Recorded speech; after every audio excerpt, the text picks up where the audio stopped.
Docteur Luc Boileau, directeur national de la santé publique du Québec. Docteur Boileau, bonsoir. Bonsoir, M. Roy. Alors, ça fait drôle de vous reparler, parce que moi, la dernière fois qu'on s'est parlé 1000 fois d'autres choses. Oui.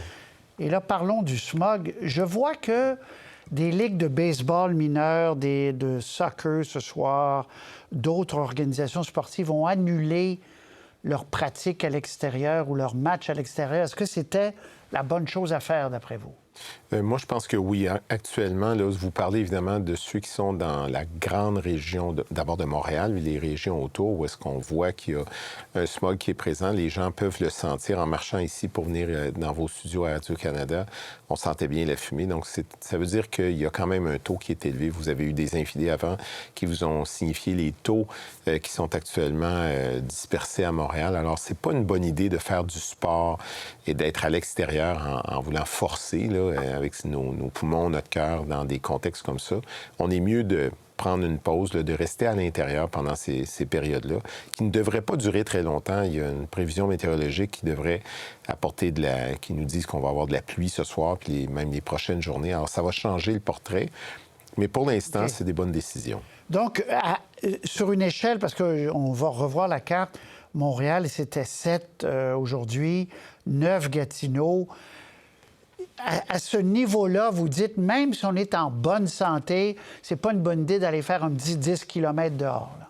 Bien, ce qu'on vous dit, c'est que, bien sûr, M. Roy, pour les personnes qui sont plus fragiles, là, les personnes qui sont asthmatiques ou celles qui souffrent de problèmes respiratoires, là, que ce soit des maladies pulmonaires chroniques ou des problèmes cardiaques ou cardiovasculaires, eux, je pense que vraiment, ils ne devraient pas s'exposer dehors plus qu'il ne le faut.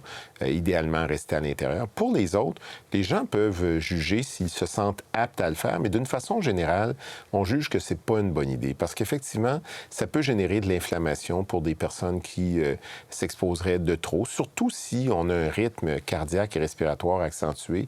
Dans ces moments-là, on va ressentir, c'est inévitable, un peu d'essoufflement, on peut avoir mal à la tête. Donc, ça sert à rien de tenter le risque comme ça. C'est pas parce qu'il y a des risques énormes de se retrouver à l'hôpital, mais ça ne nous sert à rien là, de faire des choses comme ça dans ces périodes-là. Ça vient... Qu'est-ce que ça fait techniquement, là, les particules? Ça vient irriter les voies respiratoires et ultimement les poumons, quoi. Qu'est-ce que ça fait, là, concrètement? Bien, en fait, il y a différentes particules, mais ce qui nous intéresse beaucoup ici, ce sont les particules fines, donc qui sont très petites, là, qui ont en bas de 2,5 microns. En fait, je ne veux pas rentrer dans les détails, mais ce que ça fait, c'est... Oui, mais rentrer quand même, c'est ça qui m'intéresse dans les détails. OK. Mais ce que ça fait, c'est que ça génère de l'inflammation. Donc, ça crée une réaction inflammatoire à l'intérieur de l'arbre bronchique qui peut s'en aller assez loin dans les poumons.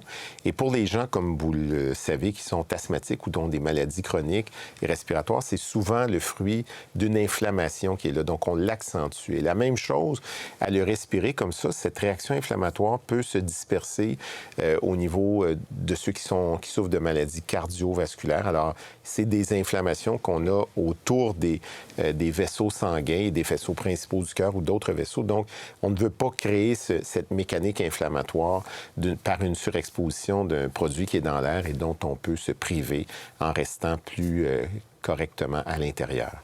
Les menuisiers travaillent avec un masque parce qu'il y a des particules de bois, ceux qui travaillent en construction également, qui détruisent. Est-ce qu'un masque dehors est recommandé? Et si oui, lequel? Pas le petit qu'on avait de procédure?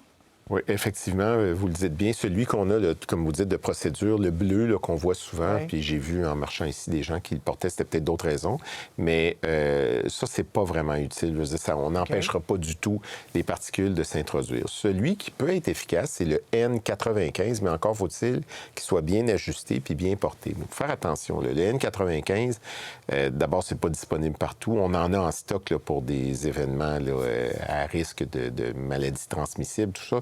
Mais l'idée, c'est que le N95, ça commande aussi un certain effort pour respirer à travers ça. Donc, ceux qui souffrent déjà de maladies pulmonaires, ce ne sera pas confortable du tout.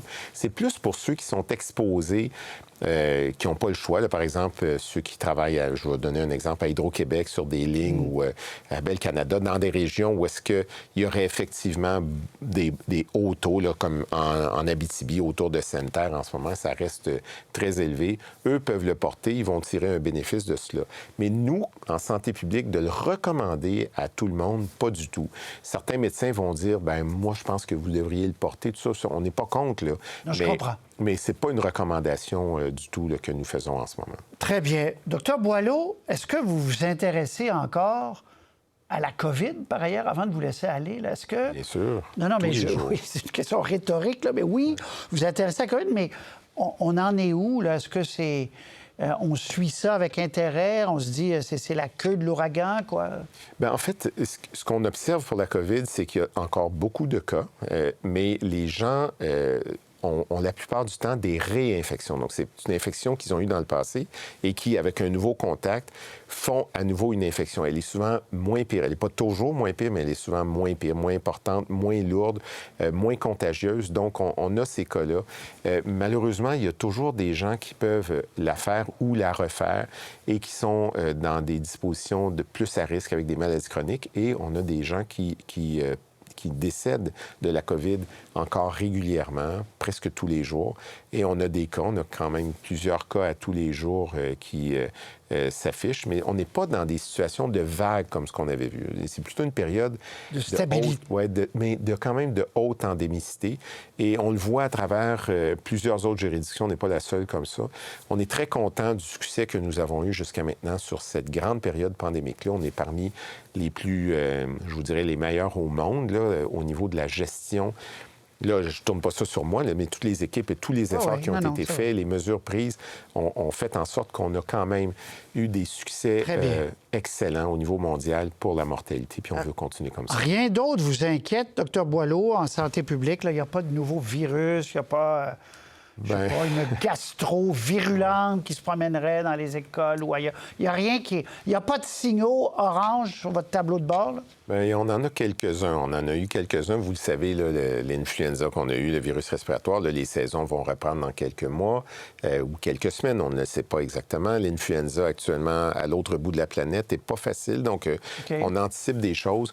On a aussi le Mpox, là, la variole simienne, qui est de retour. On a quelques cas. Donc, on a quand même quelques signes de préoccupation, mais somme toute, pour la COVID, ça va. Pour l'influenza, on s'en occupe aussi, puis les autres virus. Très bien. Mais c'est très possible qu'on se revoie sur d'autres choses. Très bien. Bien, bon été. Espérons-le. Pas d'autre chose de gros, en tout cas. Ouais. Docteur Luc Boileau, directeur national de la santé publique du Québec. À la prochaine. Merci. Merci, M. Roy. Bonne soirée. Merci.